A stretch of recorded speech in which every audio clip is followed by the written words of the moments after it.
With Netanyahu facing pressure to resume the war in Gaza, how do you assess his ability to maintain his coalition?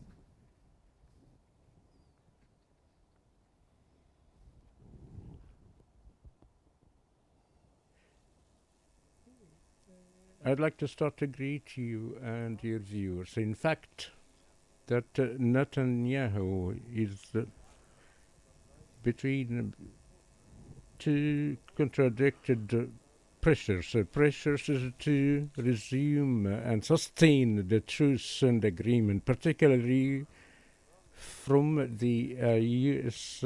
part, as Trump pressed to ceasefire and to fulfill his vows and promises before the Arabs. And he is the man of peace and a strong man. So strongly pressured Netanyahu, while Biden has failed to practice any pressure, and that led to the resumption of the war and not to reach an agreement. Upon the pressure of Trump, Netanyahu deteriorated back and accepted the proposal that laid down in the past May.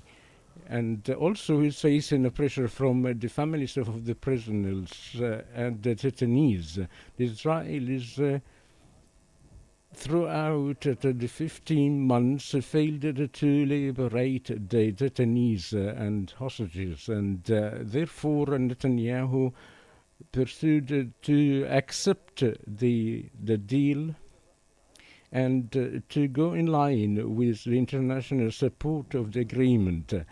There is also another factor that is related to Netanyahu's interest with respect to in reaching an agreement and to release the detainees, as he can't claims that he triumphed in Syria, Lebanon and Gaza without achieving the main goal announced upon the war, which is liberating the detainees. These factors are the tools of pressure upon Netanyahu to sustain the deal and the agreement of ceasefire. In return, there are some other pressures upon Netanyahu to complete the agreement, also to stick with the first phase. And these pressures come in basically from the far right, the party of Ben Gvir, the Minister of the National Security, who resigned, as well as the Smotrich, the Minister of Finance, who pressured to not complete the agreement and following the first phase to continue the war. But Netanyahu is trying to maintain the government coalition, as if Smotrich left the government and the coalition, that might lead to the breakdown of the coalition or the fallout of the coalition. And Netanyahu still has 64 seats of the Knesset, which is bigger, or the required number is 61, and there was 68 seats, adding in the 4 seats of Minister of Foreign Affairs. Itmar has withdrawn. Netanyahu has now 64 seats, and if Smotrich withdraws, he has 7 seats in the Knesset. This would lead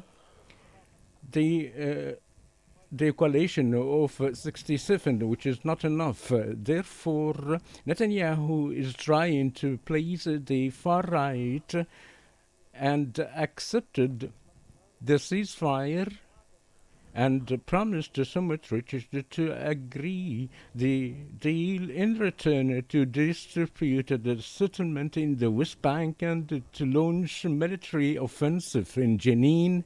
So Netanyahu is trying to make some sort of balance between the counter pressures from one side and from another hand to continue and resume the fight in Gaza.